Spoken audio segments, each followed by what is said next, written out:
Today, we're going to take a look at something that I've never really thought about. What happens if you're in the middle of nowhere, which in Australia, apparently there is a lot of that, and then you get injured or you fall ill? How does someone get to you in time? Well, there's a great video that was recommended to me called RFDS Australia's Flying Heroes, and it was by Christine Mitchell is the one who recommended it. Thank you for that.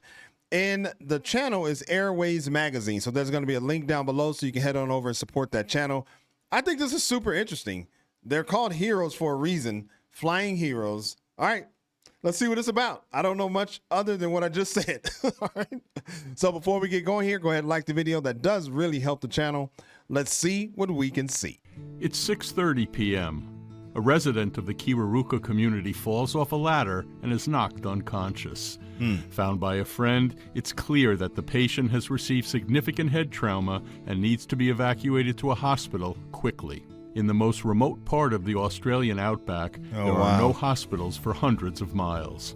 An ambulance to the nearest hospital could take upwards of half a day just to reach our patient, whose condition is deteriorating fast, and another half day to bring them back to the hospital. Another resident calls 1300, contacting the only service capable of getting there in enough time to give our patient a fighting chance before they deteriorate too much.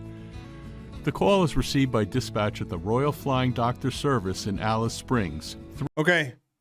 1300. I'd just like to try and understand as much as I can here. So 1300. Okay. So that's kind of like the 911, or well, in the US it's 911.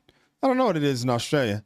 I think out in the UK it's like 999 or something. Anyway, so and then they reach a dispatch. Somebody sends. Okay, all right. So far, so good. 390 miles away. Alice Springs is the nearest city capable of treating our patient effectively and the closest RFDS base. The crew are briefed as they start off their Pilatus PC-12, and within minutes, Flying Dock 872 is airborne. The Kiwaruka community airstrip is not paved, controlled, or even illuminated in the same way as large airports. When the doctor's coming, it's a community effort to prepare the runway. The sun's going down, and without light, the runway will be invisible to the pilot. A group of the townspeople set out onto the runway in their vehicles to quickly light the strip's gas canisters that line the runway. Wow. Hold on. Okay. So this is like a major production. Like, how do they know? You may not even know the answer to this question, but like, how do they know that something has happened? So they probably maybe have a volunteer station or something like that. So it's their job to run and light the runway.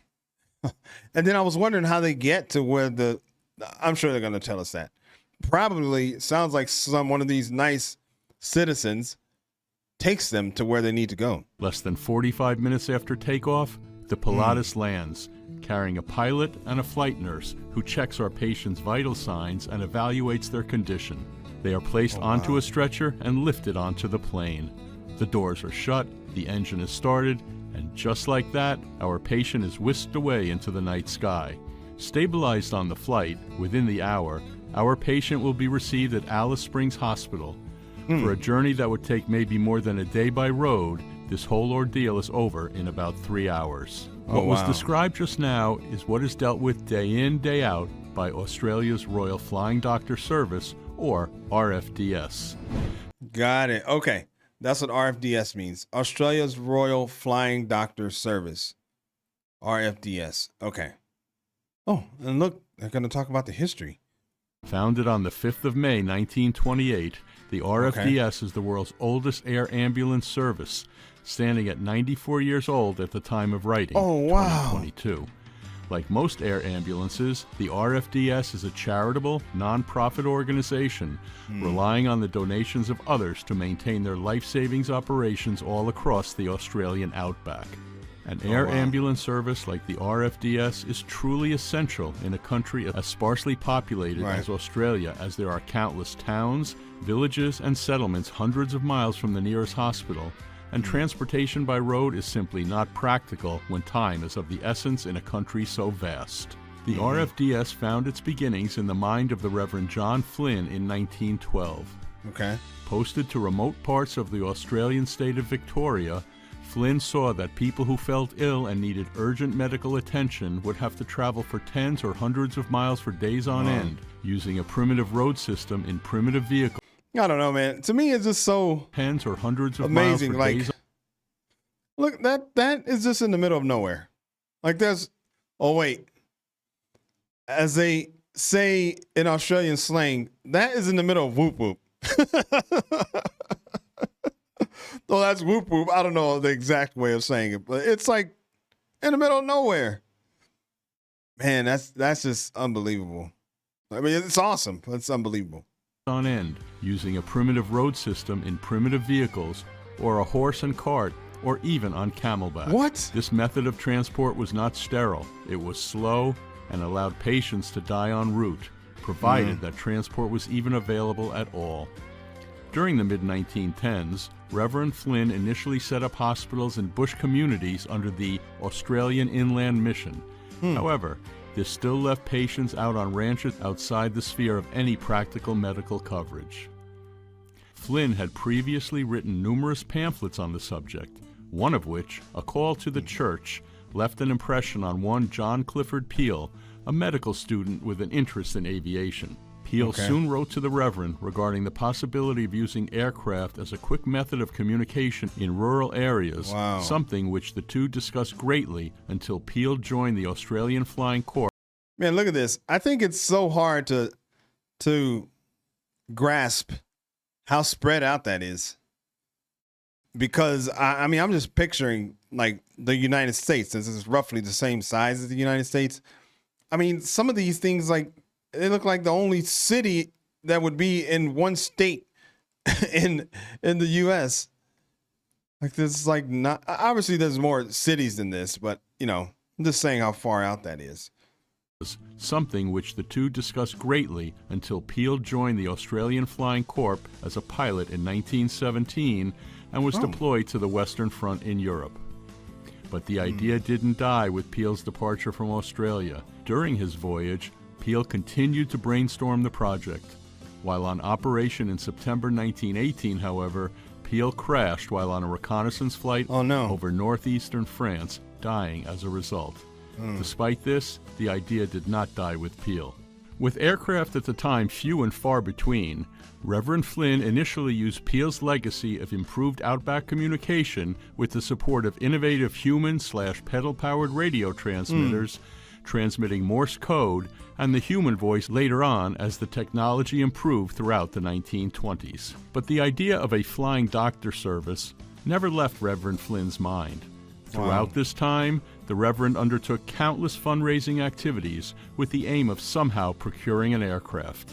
A handful of experimental aerial medical evacuations were carried out in 1926 and 1927 as proof of concept.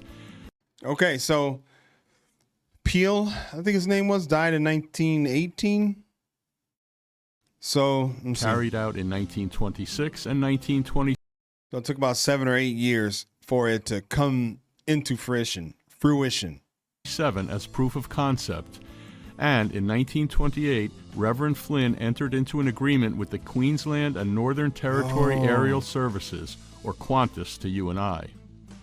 This agreement saw Qantas lease Reverend Flynn one single-engine de Havilland DH-50 called Victory, operating under the name of the Australian Aerial Medical Service. With Qantas pilot Arthur Affleck at the controls, the new medical air service set out on its first mission from Cloncurry to Julius Creek, both in Queensland, with Surgeon Dr. Kenyon Welch on board, and thus Australia had just pioneered the concept of the air ambulance. Even though it had to rely extremely heavily on public fundraising during the Great Depression of the 1930s, the Flying Doctor service had made a distinct impression on the Australian public as an indispensable asset to Australian and outback life, using pioneering technologies to improve the ways of life and survivability of those out in the bush. In fact, even during the Great Depression, the FDS continued growing and going from strength to strength, adding types such as the de Havilland DH-50s, Fox Moths, Dragons, Doves, and the de Havilland Australia DHA-3 Drover, and the fleet only continued to grow. In 1942, it was renamed to the Flying Doctor Service and later given the Royal prefix in 1955, bringing us to the Royal Flying Doctor Service we know today. As of today, the RFDS operates 80 aircraft that are... Wow, RFD. Okay, so they operate 80 aircraft now. Man, that's a pretty big operation. And it's all volunteer still? Or nonprofit, I think he said. Essentially flying intensive care units. Their current fleet consists of 4 main types, including 30 Beechcraft 200s and 200Cs, Oh, wow. 10 Beechcraft 300C and 350s, 1 Beechcraft 360, 35 Pilatus PC-12s, and 4 of their Wow. current flagship and largest aircraft, the Pilatus PC-24s, which is currently the RFDS only jet type. Each aircraft is delivered as is, with none of the air ambulance interiors fitted until after they land in Australia. These interiors consist of what you might find in the back of a regular ambulance, such as space for stretchers, ventilators, IV drips, and other equipment that can be used to stabilize a patient before they arrive at the hospital. Each refit of the cabin will usually take an average of 760 man-hours per aircraft. The difference between the different generations of Beechcraft aircraft in the RFDS fleet is largely mechanical, as well as differences in avionics, but their dimensions remain the same. In addition to the flight crew, usually just one pilot, the Beechcraft... Okay, so the dimensions remain the same. Okay, and let's see, the flight crew, you said? In addition to the flight crew, usually just one pilot, Okay. the Beechcrafts have space for 2 stretchers and 3 flight nurses if need be, but usually only operate with just 1 flight nurse. Okay. They can all cruise at 312 knots, with a range between 1235 and 1806 nautical miles, depending on the variant. The Pilatus 12 is the largest single type in the fleet. It too has the capacity of 3 flight nurses and 2 stretchered patients, although usually only 1 nurse, but has a minor lead in terms of practicality over the Beechcraft, as the cockpit doors allow the pilots to perform a walk-around without having to disturb a patient in the cabin. It can cruise at 285 knots for 1,845 nautical miles. The Pilatus PC-24 is the largest type operated by the RFDS. Wow. Called Emergency Wards, the PC-24 has a capacity for 3 stretchered patients and up to 4 medical flight crew. With only 4 in the fleet, these aircraft have to be based across the country in order to maximize their speed and range in the widest radius. So obviously they're based, because you got so many planes. I wonder, do they fly? So I wonder if it's almost like a flight for life in the United States, but those are with helicopters typically. So, or is that something completely separate? It sounds like this is not for profit. So I'm just wondering if they're in major cities. No, that was not a good question. Because we're talking their use needs to be, but I guess I'm thinking where they're based or stationed. If they're in major cities, maybe that's what I meant. And then they, fly to these rural locations. Currently, they are based in Jandakot, as well as Broome, West... Oh my God, if I just would have waited a couple more seconds, he was about to tell me. Although I don't know where Jandakot is. The widest radius. Currently, they are based in Jandakot, as well as Broome, West Australia, and in Adelaide, South Australia. The PC-24 can cruise at 440 knots for 1,800 nautical miles, an enormous reduction in response time. The RFDS was the first operator of the PC-24 as an air ambulance, with it also now being used in Sweden and the United States in similar roles. In addition to these fixed-wing aircraft, the RFDS also operates 2 Airbus helicopters EC-145s out of Perth, Western Australia. The RFDS currently operates out of 45 bases all across... Oh, there we go. Okay. Oh, Alice Springs, that was what the original one. Okay. Okay, so they can get to obviously anywhere within a pretty short amount of time. Darwin's way up there. Okay. Across Australia. Go the back RFD helicopters EC-145s out of... so they have helicopters also. I mean, it's not obviously, Australia is a part of the developed world, so it's not like they don't have, flight for life helicopters. But I just wondered if the RFDS had it. So obviously they do. Perth, Western Australia.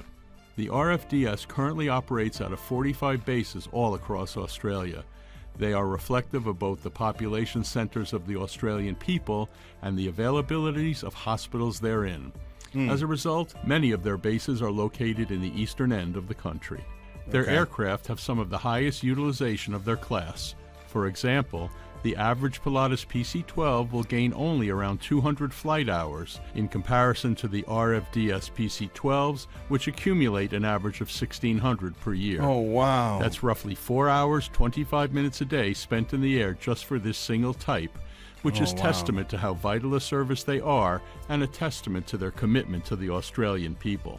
A call-out can be anything from an infection to a major car crash and everything in between. It can happen anywhere, at any time. Sometimes they even have to use roads as emergency landing strips. The pilots and medics are some of the most highly skilled and most highly motivated, highly prized, and highly regarded flight crews in the world, ready to assist anyone, anywhere, at any time of night or day. This is the mission they agreed to complete when flying to the furthest corner, delivering the finest care. It is safe to say that Reverend John Flynn would be truly proud of his Royal Flying Doctor's service. Oh, man. That's awesome. And I wonder, I don't remember if he mentioned it, but he probably did. It's a free service for the people using it. Because I know in the United States, I was just watching a video about a couple that moved from the United States to the UK, and they told a story of they just to take an ambulance like a short distance, probably a mile or two down the road. They both have had to do it at different times. It's $5,000 each. So I'm imagining that because this is a nonprofit organization, that there's probably no cost for the patient. I mean, I can't imagine that there would be a cost. But I think that's an awesome service. And the thing that's great about that is that it's possible because of the community. So I don't know. I just think that, coming from the United States, sometimes it's hard to people to sacrifice themselves in order for the good of the many. So, but I don't know. I thought that was a great video. Thank you very much for the recommendation, Christine. And if you have a recommendation you want me to check out, then there's going to be a link down below for the recommendation form. You can fill that out, and Lisa or myself will do our best to get to it. And if I can react to it, I will. Again, I think that was a great video. Hopefully you liked it as well. If you did and you want to see more just like it, then subscribe to the channel, man. It's easy and it's free. My name is Greg. I'll catch you on the next video. Wait, my name's Grego. Oh, catch you on the next video. Peace.